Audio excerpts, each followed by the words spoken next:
আল্লাহ তাআলা বলছেন জাহান্নামী হবে তারা। ফাআম্মা মান তাগা, তার আয়াত আলোচনায় আমি একটু রেস্ট টেনে আনলে আপনাদের আলোচনাটা শুনতে ভাল লাগবে আশা করছি।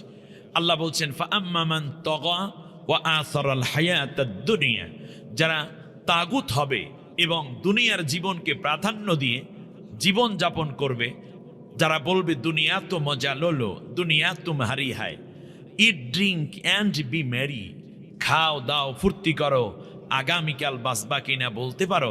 দুনিয়ার জীবনকে যারা একমাত্র জীবন বানিয়ে নিয়েছে, যেমন সমাজতন্ত্র, ধর্মনিরপেক্ষ মতবাদ এবং নাস্তিক্য মতবাদ, পুঁজিবাদ, এই রকম অ্যাথিস্টে যারা নিজেদেরকে জড়িয়ে নেয়ার কারণে মনে করেছে যে আসলে পরকাল বলতে কিছু নাই, এই কথাগুলো যারা বলে এদের অবস্থায় এমন হবে যে একদিকে রাষ্ট্রের মধ্যে তারা ইসলাম বিরোধী আইন কায়েম করে আর দুনিয়ার জীবনকে প্রাধান্য দেয়। ফাইন্নাল জাহিমা হিয়াল মাওয়া, তারাই হচ্ছে জাহান্নামের অধিবাসী।